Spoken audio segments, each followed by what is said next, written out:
In this tutorial, we will be learning about Boolean variables in Python. A Boolean variable is a data type that can only have two values, true or false. It is often used for conditional statements and comparisons in programming. Here, we have declared a Boolean variable called my_bool and assigned it the value of true. We then printed the value of the variable to the console. As you can see, the output is the Boolean value of true. We can also assign the value of false to the Boolean variable my_bool and print it to the console. Here, the output is the Boolean value of false.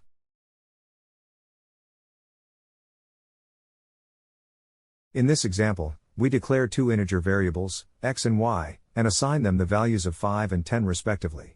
We then declare a Boolean variable called my_bool and assign it the result of the comparison between x and y. We use the less than operator to compare the values of x and y.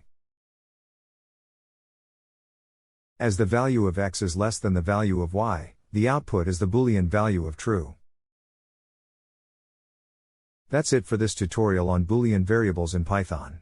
I hope you found this helpful and have a better understanding of how to use Boolean variables in your programs. Happy coding!